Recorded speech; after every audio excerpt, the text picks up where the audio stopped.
ചങ്കൂറ്റവും ആണത്തവുമുള്ള കഥാപാത്രം കൊണ്ട് കരിയർ തുടങ്ങുക, അതിന് വലിയ സ്വീകാര്യത കിട്ടുക, അത് ഒരു നടനെ സംബന്ധിച്ചിടത്തോളം ഒരു ചതിയാണ്.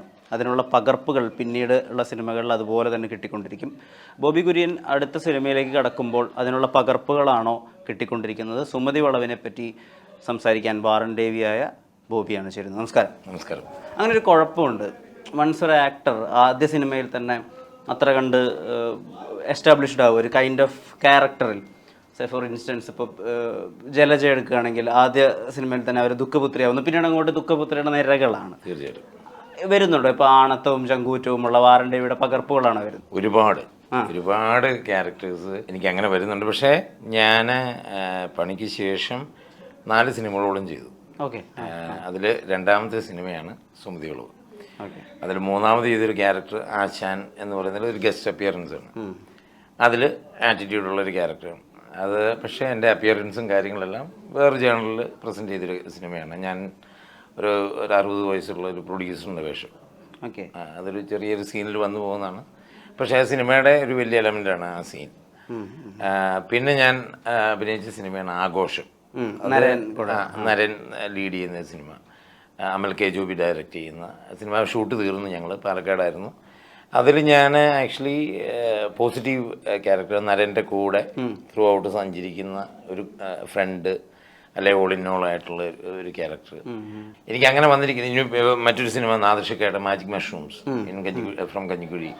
അതിൽ ഞാൻ നായികയുടെ അപ്പൻ്റെ വേഷമാണ് ചെയ്യുന്നത്. അതായത് വിഷ്ണു ഉണ്ണികൃഷ്ണൻ ഹീറോ ആവുന്ന സിനിമ, നാദൃഷ ഡയറക്റ്റ് ചെയ്യുന്ന സിനിമ. അതിൽ അക്ഷയ ഉദയകുമാർ എന്ന് പറയുന്ന ഹീറോയിൻ്റെ ഫാദറിൻ്റെ വേഷമാണ് ഞാൻ ചെയ്യുന്നത്. അത് ടോട്ടലി ഡിഫറെൻ്റ് ആണ്. അത് വാറൻ ദേവിയെ അല്ല, അതൊരു ഇമോഷണൽ ഡാഡാണ്, ഒരു ഇമോഷണൽ അപ്പൻ. അപ്പം പക്ഷേ എനിക്ക് വന്നിരിക്കുന്ന ക്യാരക്ടേഴ്സിൽ കൂടുതലും ഈ ആറ്റിറ്റ്യൂഡും നെഞ്ചു വിരിച്ചിരിക്കുന്ന അങ്ങനത്തെ ക്യാരക്ടർ. പോലീസ് വേഷങ്ങൾ ഒരുപാട് കൂടുതൽ വരുന്നുണ്ട്. അത് സ്വാഭാവികമാണ്. പക്ഷേ താങ്ക് ഗോഡ് എനിക്ക് വരുന്ന കഥാപാത്രങ്ങളിൽ എല്ലാ വേരിയൻറ്റും ഇപ്പോൾ വരുന്നുണ്ട്. അത് എനിക്ക് ഭയങ്കര ബ്ലെസ്സിങ് ആയിട്ട് എനിക്ക് ഫീൽ ചെയ്യുന്നു. ഇപ്പോൾ നമ്മുടെ പ്ലാനിലില്ലാത്തൊരു കാര്യമാണല്ലോ സംഭവിക്കുന്നത്. ഒട്ടും നമ്മൾ വിചാരിക്കാത്ത എൻ്റെ ലൈഫിൽ പ്രത്യേകിച്ച്. കാരണം ഞാൻ ഒരിക്കൽ പോലും ജീവിതത്തിൽ നടക്കാത്ത കാര്യമാണ്. നമ്മളിപ്പോൾ ഇൻ്റർവ്യൂ ചെയ്യുന്ന സമയം എത്രയായി? 12:30 കഴിഞ്ഞിരിക്കുന്നു. 12:30 രാത്രി. അപ്പം ഞാൻ എൻ്റെ ലൈഫിൽ ഇങ്ങനെ വർക്ക് ചെയ്തിട്ടില്ല. ഞാൻ എൻ്റെ ബിസിനസ്സിലോ ഒരിക്കൽ പോലും ഞാൻ എൻ്റെ 8 മണിയാകുമ്പോഴത്തേനും എൻ്റെ പരിപാടികൾ പോസ് ചെയ്യുന്നു. വർക്ക് ലൈഫ് ബാലൻസ് മൊത്തത്തിൽ തെറ്റാണ്.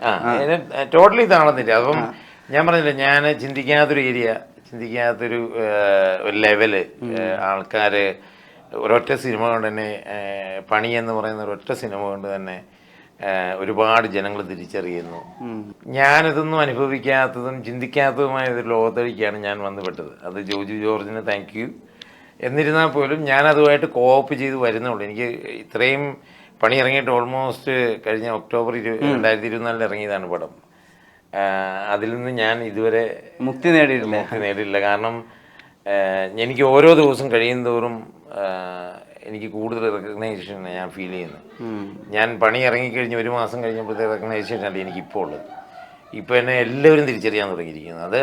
അപ്പം ഞാൻ തന്നെ ഐ കാൺട്ട് ബിലീവ് ഇറ്റ് എന്ന് പറഞ്ഞ ഒരു സിനിമ എന്ന് പറയുന്നത് അതൊരു അതിനെ എങ്ങനെ ഡിസ്ക്രൈബ് ചെയ്യണമെന്ന് എനിക്കറിയില്ല. കാരണം ഇത് വേറൊരു മായാലോകമാണ്. ഇത് ഞാൻ ചിന്തിച്ചിട്ടുള്ളോ ആഗ്രഹിച്ചിട്ടുള്ളോ ഉള്ള ഒരാളല്ല. സീരിയസ്ലി കാരണം നമ്മൾ ആഗ്രഹിക്കണമെങ്കിൽ നമ്മളൊരു നടനാകണമെന്ന് ആഗ്രഹിക്കണം. ഞാൻ അങ്ങനെയൊന്നും ചിന്തിച്ചിട്ടില്ല. കാരണം ഞാൻ വേറെ ട്രാവലിൽ പൊയ്ക്കൊണ്ടിരുന്ന ഒരാളാണ്. ഞാൻ സിനിമയുടെ പല മേഖലകളിൽ ഞാൻ ഇൻവോൾവ് ആയിട്ടുണ്ട്, പല രീതിയിൽ. എൻ്റെ സൗഹൃദങ്ങൾ മുഴുവൻ ഇതിനു മുമ്പ് പല ഇൻ്റർവ്യൂവിൽ ഞാൻ പറയുന്നത് പല സൗഹൃദങ്ങളെല്ലാം സിനിമയിലാണ്. എൻ്റെ മജോറിറ്റി ഫ്രണ്ട്സ്, ഒരു 90-95% ഫ്രണ്ട്സ് എന്ന് പറയുന്നത് മൂവി ഇൻഡസ്ട്രിയിൽ നിന്നാണ്. അത് എൻ്റെ ഒരു വേറെ ട്രാവൽ സൈഡിൽ സംഭവിച്ചാണ്. ഞാൻ UK ലോജിസ്റ്റിക്സ് ഒക്കെ ബന്ധപ്പെട്ട് അതെ പ്രൊഡക്ഷൻ്റെ ഭാഗമാകുക, അതൊക്കെയാണ് ഞാൻ ചിന്തിച്ചിട്ടുള്ളതും. ഞാൻ അല്ലെ ഷോ നടത്തുക, അല്ലെ ആൾക്കാർ വരുമ്പം അവരെ റിസീവ് ചെയ്യുക, ട്രീറ്റ് ചെയ്യുക, ഇതൊക്കെയായിരുന്നു എൻ്റെ ലോകം. ഇതിൽ നിന്നെല്ലാം മാറ്റി മറിച്ചൊരു സിനിമയാണ് പണി. അത് ജോജു ജോർജ് എന്നെ ഇൻവൈറ്റ് ചെയ്ത് എന്നെ നിർബന്ധിച്ച് എന്നെ ഫോഴ്സ് ചെയ്ത് അഭിനയിപ്പിച്ചൊരു സിനിമയാണ് പണി. അതിൽ നിന്ന് ഞാൻ എടുത്തൊരു ട്രാവല്, ഞാൻ സത്യം പറഞ്ഞ എയറിലാണ്. ഞാൻ എന്താണ് എൻ്റെ ജീവിതത്തിൽ നടക്കുന്നതെന്ന് എനിക്കറിയില്ല. ഞാൻ സിനിമകൾ നല്ലത് ഞാൻ ഇന്നും കഥ കേട്ടു. ഞാൻ ഇപ്പോഴും ഇന്നിവിടെ രാവിലെ 11 മണി തൊട്ട് നമ്മൾ ചാനൽ ഇൻ്റർവ്യൂസ് നടക്കുകയാണ് ഗോകുലത്തിൽ. വിജയ് സേതുപതിക്ക് അഭിനയിക്കാനുള്ള ഒരു സ്റ്റിങ് കിട്ടുക എന്നൊക്കെ പറയുന്ന ഒരു ഏരിയ വരുന്നതും അദ്ദേഹം അക്കൗണ്ടിങ് ജോലി കഴിഞ്ഞിട്ട് അദ്ദേഹത്തിൻ്റെ കെട്ടിടത്തിൽ നിന്ന് റൂം വരെ നടക്കുമ്പോൾ ഈ TV ഡിസ്പ്ലേകളുണ്ടല്ലോ ദുബായിൽ, അപ്പോൾ അവിടെ ഒരു ആനിമേഷൻ മൂവി പ്ലേ ചെയ്തുകൊണ്ടിരിക്കുകയാണ്. അപ്പം അതിലൊരു ഡൊണാൾഡ് ഡക്ക് എന്നെ പോലെ ഒരു ക്യാരക്ടർ അവരുടെ ഒരു ആനിമേഷൻ വോയിസ് സംസാരിച്ചുകൊണ്ടിരിക്കുക. അപ്പം ഇത് എനിക്ക് ഇമിറ്റേറ്റ് ചെയ്യാൻ പറ്റിയെങ്കിൽ എന്ന് വിചാരിച്ചുകൊണ്ട് അത് പറഞ്ഞു റൂമിലേക്ക് പോവുകയും എല്ലാ രാത്രിയും സംഭവിക്കുകയും അങ്ങനെ പിന്നെ ആക്ടർ ആയാലും ഇത് എനിക്ക് സ്ക്രീനിൽ ചെയ്യാൻ പറ്റില്ല, അങ്ങനെ ഒരു ആലോചന അയാളിലേക്ക് വരികയാണ്. എനിക്ക് എൻ്റെ ഒരു പരിമിതമായ അറിവ് വെച്ചിട്ട് ബോബി ഒരു റിയൽ എസ്റ്റേറ്റും ഒക്കെ ആയി ബന്ധപ്പെട്ടുള്ള ആളാണ്. അപ്പോൾ പല രീതിയിലുള്ള ആളുകൾ ഡിപ്ലോമാറ്റിക് ആയിട്ടും അല്ലാതെയും ഒക്കെ പല വിധത്തിൽ കാണേണ്ട ആവശ്യമുണ്ട്. അതെ, അവിടെയും നമുക്ക് അഭിനയങ്ങളുണ്ടല്ലോ. അതായത് ഈ ആ അഭിനയങ്ങളൊക്കെ കൂടിയാണ് പിന്നെ അതിൻ്റെ ഒരു ആകത്തുകയെ ഹെൽപ്പ് ചെയ്ത്, അങ്ങനെ തോന്നിയിട്ടുണ്ടോ? എന്നെ അറിയാവുന്നവർ പറയും പണി സിനിമയിൽ ഞാൻ അഭിനയിച്ചിട്ടില്ലെന്ന് പറയും. എന്നെ അറിയാതെ ഞാൻ അത് റിയൽ ബോബി എന്ന് പറയുന്നവരുണ്ട്. അത് എന്നെ അറിയാവുന്നവർക്ക് എല്ലാവർക്കും അറിയാം. അതിനുള്ള സിനിമ ഭീഷണിയൊക്കെ ഉണ്ട്. അല്ല, എൻ്റെ ലൈഫിൽ ഞാൻ അങ്ങനെ ട്രാവൽ ചെയ്തിട്ടുണ്ട്. പല ഏരിയയിൽ ഞാൻ ഇപ്പൊ ഭീഷണിപ്പെടുത്തേണ്ട ലെവലിൽ വന്നിട്ടുണ്ട്. അല്ലാതെ പല ട്രാവൽ ഉണ്ടായിട്ടുണ്ട്. അതിപ്പം അതൊരു ചാനൽ ഇന്റർവ്യൂ പറയേണ്ട കാര്യങ്ങൾ. എന്നാലും നമ്മുടെ ബിസിനസ്സിൽ ട്രാവലിൽ പല ഏരിയയിൽ കൂടെ നമ്മൾ ട്രാവൽ ചെയ്തിട്ടുണ്ട്.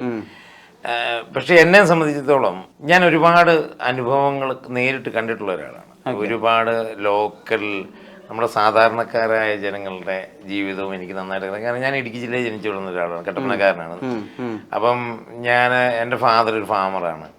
അപ്പോൾ ഞങ്ങളുടെ വീട്ടിൽ ഒരുപാട് പണിക്കാർ. അപ്പോൾ അവരുടെ കഷ്ടപ്പാടുകളും കാര്യങ്ങളും ഇതെല്ലാം ഞാൻ ഫീൽ ചെയ്ത് വളർന്നിട്ടുള്ള ഒരാളാണ്. എൻ്റെ ലൈഫ് എന്ന് പറയുന്നത് തന്നെ പബ്ലിക്കിന് വേണ്ടിയുള്ള ലൈഫാണ്. ഞാൻ ജനിച്ച കാലം തൊട്ട് അങ്ങനത്തെ ഒരു ട്രാവൽ. അപ്പം ഞാൻ ഇതിനകത്ത് ഒരുപാട് എനിക്ക് ക്യാരക്ടേഴ്സിന് എൻ്റെ ലൈഫിൽ വന്നു പോയിട്ടുണ്ട് പല മേഖലയിൽ കൂടെ. അപ്പോൾ ഒരു കഥ പറയുമ്പം എനിക്ക് റെഫറൻസ് എടുക്കാൻ ഒരാളുണ്ടാവും എൻ്റെ ലൈഫിൽ. അതാണ് ഞാൻ പറഞ്ഞത്. സുമതി ഉളവിൽ ഞാൻ ചെയ്യുന്ന SI ബെഞ്ചമിൻ എന്ന് പറയുന്ന ക്യാരക്ടർ.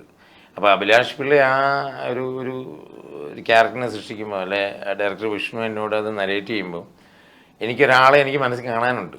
SI ബെഞ്ചമിനെ പോലെ ഉള്ള ബെഞ്ചമിന്മാരെ ഞാൻ എൻ്റെ ലൈഫിൽ കണ്ടിട്ടുണ്ട്. അപ്പം പല സ്റ്റേഷനിലായിട്ടും അല്ലെങ്കിൽ കട്ടപ്പന സ്റ്റേഷനിലും ഒക്കെ എൻ്റെ ലൈഫിൽ കൂടെ. അപ്പം ഈസിയാണ് എനിക്ക് പെട്ടെന്ന് ക്യാച്ച് ചെയ്യാൻ. അതൊരുപാട് ഹെൽപ്പ് ചെയ്യും.